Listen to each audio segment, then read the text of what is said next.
Oke, kita belajar lagi di kamera D5200. Gimana sih cara bikin video yang berkualitas dari kamera DSLR? Nah, di sini kan modelnya DSLR ya, karena dia ada mirrornya, bukan ada kaca pemantulnya. Terus juga hubungannya dengan kualitas video tinggi itu gimana sih? Pendukungnya apa aja gitu. Nah, pertama tentu aja lensa. Ya kalau kita punya lensa kit contohnya, di sini kan lensa kit 1855. Tapi kalau kita bikin video di dalam ruangan kayak gini, akhirnya sih gambarnya gelap. Terus efektivitas untuk kita nonton itu nggak menarik. Karena ya dari suara mungkin masih bisa lah. Mungkin di dalam ruangan kan nggak terlalu berisik, kalau di luar interupsi banyak gitu. Tapi untuk yang di dalam, untuk suara, video itu penting. Karena gambar sebagus apapun tanpa ada suara tuh udah bagus lah, proper gitu. Tapi kalau di indoor tetap harus memanfaatkan istilahnya cahaya, memanfaatkan lampu terang gitu. Nah kalau dari settingan yang kita coba ini sekarang, misalnya pakai LED sakit, yang sakit ini, nah pasti agak kurang. Karena itu kita namanya butuh lampu itu ada 3-point lightning ya. Sebelumnya aku coba untuk jelasin 3-point lightning yang fill light. Di sini ada fill light, terus di sini ada highlight, terus ada juga back yang di belakang. Kan ada di belakang juga ada L ada.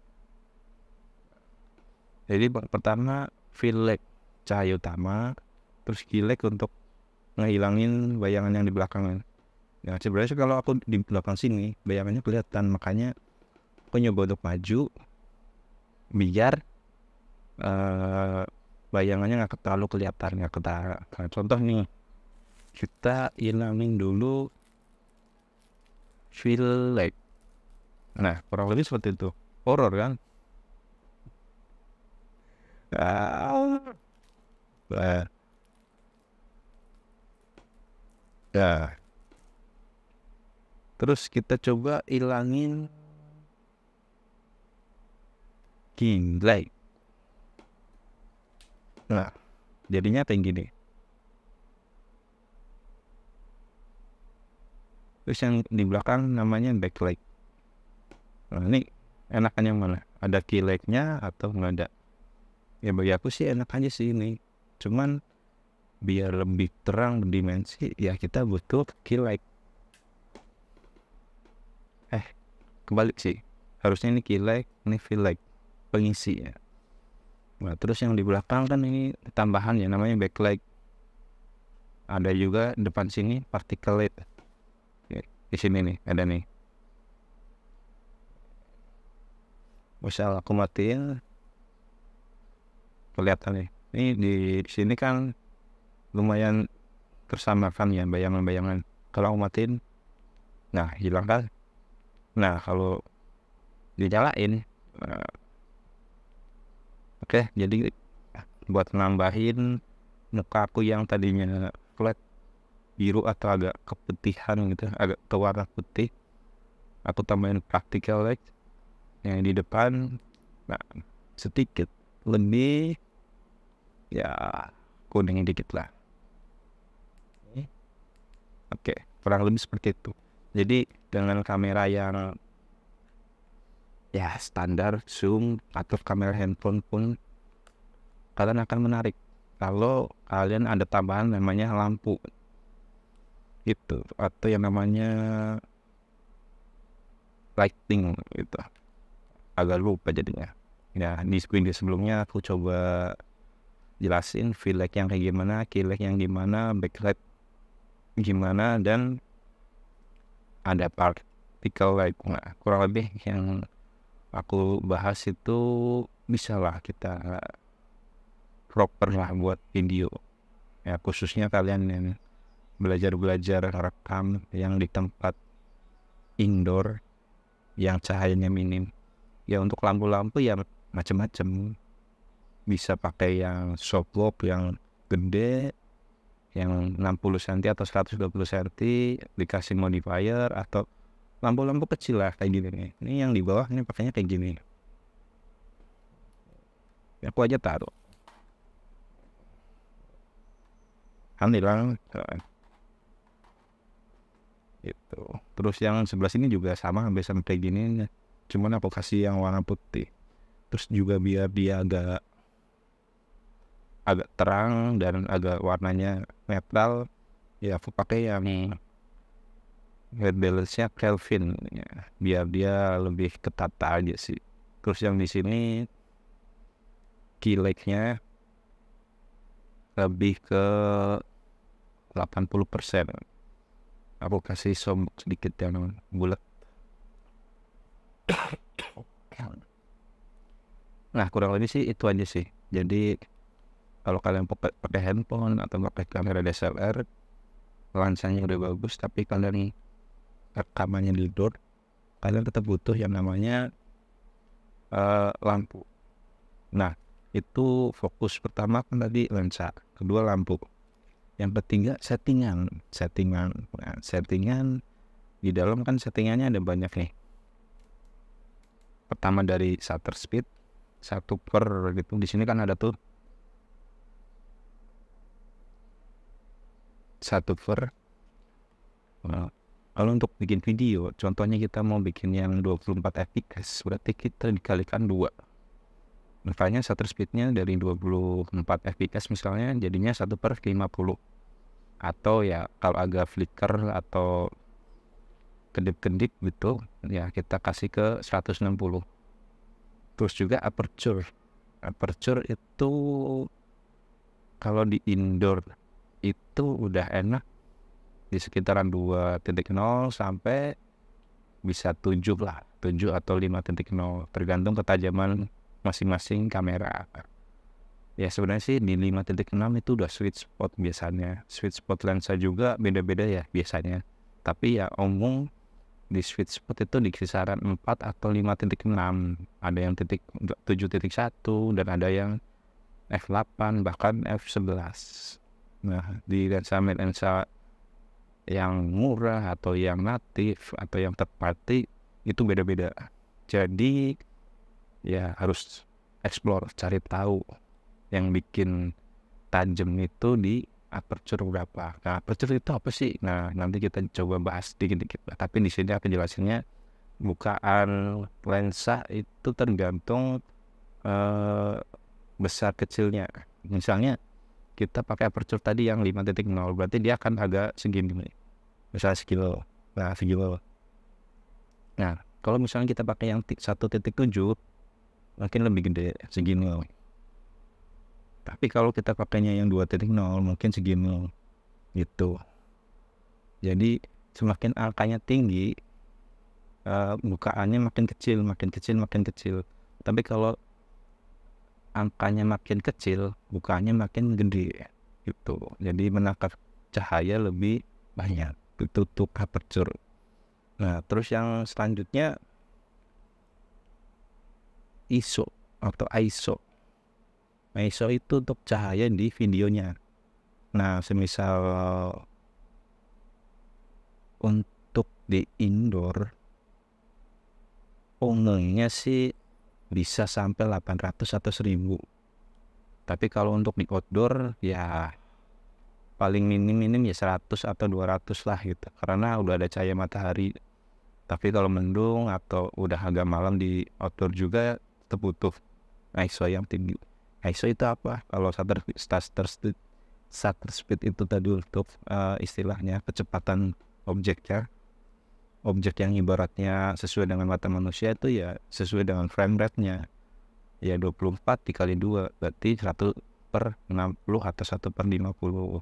Jadi kalau kita kayak gini ya nggak terlalu ngeblur banget. Nah itu, ini 1/60 aku pakainya. Nah sebisa nanti pakainya buat ngambil momen foto atau video yang olahraga sport, berarti harus di atas 1/100 atau bahkan 1/500, bisa 1/1000 dan sekian itu. Jadi intinya di atas 1/200 itu untuk shutter speed. Tapi kalau untuk yang di bawahnya 1/20 misalnya, itu untuk yang ngambil mode malam.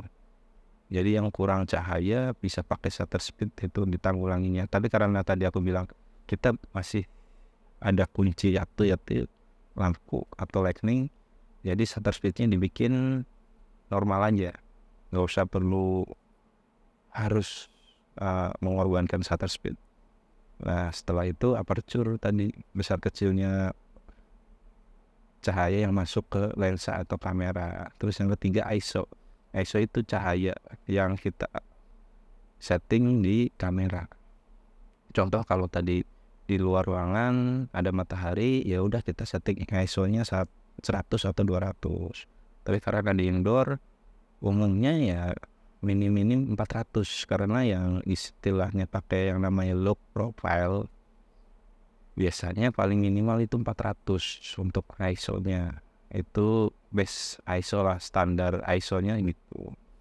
Nah terus bisa naik 600, 800 atau 1000. Kalau di kamera-kamera yang low light-nya bagus, contohnya brand-brand yang terkenal dari kamera mahal, pasti di ISO segitu itu masih aman dari namanya noise atau titik-titik. Nah di sini kan pakai lampu ya, harapannya itu biar menghilangkan yang namanya noise, titik-titik grayscale gitu lah. Nah, itu kurang lebih sih untuk meningkatkan video yang berkualitas, entah itu pakai handphone atau kamera DSLR atau mirrorless. Jadi yang pertama lensa berpengaruh. Lensa itu dari tadi yang aperture bukaannya itu 1.2, 1.4, 1.8 atau 2.0, 2.8. Nah kalau yang ini kan standar umum, jadi dia 3.5. Terus ada juga yang 4.0 kalau lensa zoom. Terus juga yang kedua yang berpengaruh itu lighting. Terus yang ketiga settingan dari kamera. Ya bisa dibilang rule of third kalau nggak salah ya, segitiga exposure ya, salah. Segitiga exposure yang disetting. Paling itu aja sih. Jadi kalau itu udah bagus, paling yang terakhir di editing software, entah itu di editing PC, aplikasi smartphone, yaitu pelengkap terakhirnya. Jadi kita udah setting videonya sedemikian rupa, dari segi exposure-nya, lensanya, terus cahayanya yang masuk, objek apa aja yang akan direkam atau diambil. Nah, terakhir di editing software. Jadi di situ kita bisa memanipulasi lebih banyak lagi. Entah itu warna yang digelapkan, warna yang pudarkan, warna yang ditambah kontrasnya, vibrance-nya. Itu tergantung kebutuhan. Jadi kurang lebih itu sih untuk pembuatan video yang berkualitas. Jadi semisal kalian punya kamera yang entry level, APS-C atau pakai lensa zoom yang umumnya nggak terlalu nyaman atau bagus banget untuk video rekaman, ya 1 lensa, 2 pencahayaan, 3 tadi settingan dari aperture dan sebagainya, segitiga exposure, terus yang terakhir editing software kalau nggak salah ya. Nah itu yang berpengaruh. Ya semoga aja sih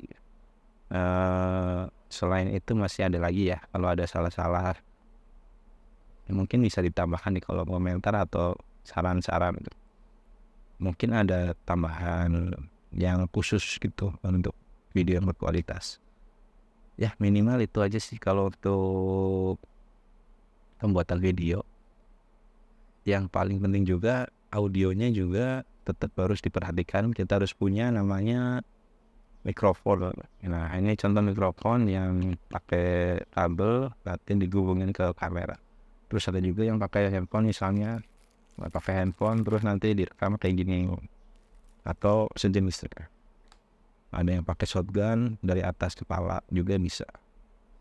Ya, yang penting kita ingin tahu, ya bukan kita ingin tahu sih, sebenarnya kita bisa tahu video yang akan kita buat itu sifatnya diskusi, narasi, tutorial atau apa. Nah karena itu misalnya film ya sifatnya film dokumentasi, berarti kita butuh audio, butuh visual, hampir semuanya gitu. Makanya setidaknya 3 atau 4 tadi yang disebutkan bisa memenuhi di dalam pembuatan biar videonya berkualitas. Oke, itu aja sih kurang lebihnya. Biar videonya nggak terlalu panjang. Terima kasih yang sudah menonton. Sampai jumpa lagi di video berikutnya.